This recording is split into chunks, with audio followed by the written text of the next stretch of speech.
ভাতা কি দিছে? হ্যাঁ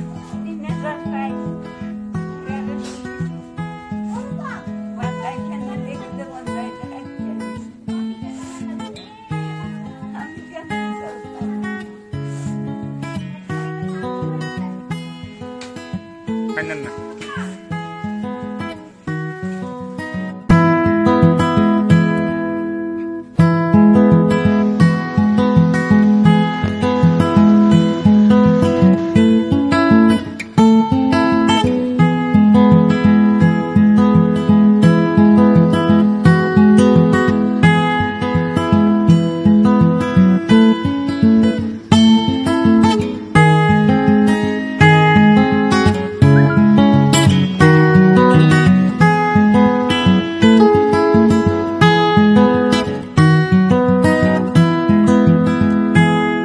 সকালে এত ডিপলি মুভ হয়ে গেছি।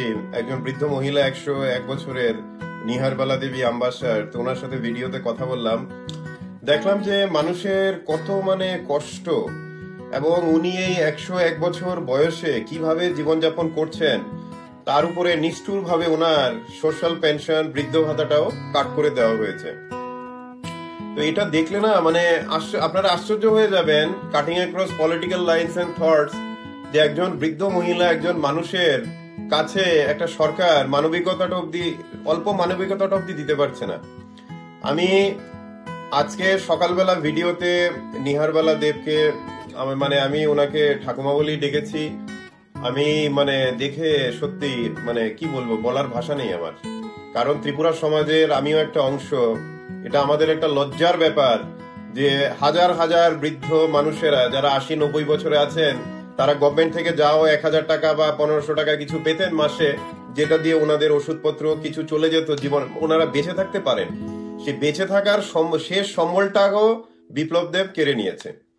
এবং আজকে আমি যে কথা বললাম ওনার সাথে, দেখতে পেলাম, আপনারা সবাই জানেন যে ত্রিপুরাতে এখন কি অবস্থা বৃদ্ধ মানুষদের। এক তো শীতকাল চলে এসছে, ওনাদের এত কষ্ট, তারপরে ওনারা যে বৃদ্ধ ভাতা, সোশ্যাল পেনশন পেতেন গভর্নমেন্ট থেকে, ওটা বন্ধ করে দিয়েছে বিপ্লব দেবের সরকার।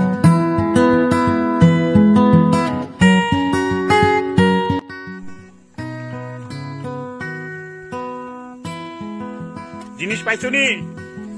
কেডা দিছে? আমার নাতি দিছে আমেরিকা, তো এখানে না পাইছো তো সব জিনিস? কিতা কিতা পাইছো? কম্বল বাজি, মশারি বাজি, মাথার বাজি, নাম্বার বাজি, মশারি আবিটা, চাদর, সাদন বাজি, মোজা, বালিশ পাইছো? কম্বল 2টা পাইছো? সব পাইছো তো? ব্যবহার করবা তো এটি, আবার নষ্ট হইলে কইবা, আবার আরো পাইবা। ঠিক আছে? ওষুধের টাকা পাইবা। ঠিক আছে? ঘর ঠিক করে দেওয়া হইব, বুঝছনি? কালকে পাইলেবা সব।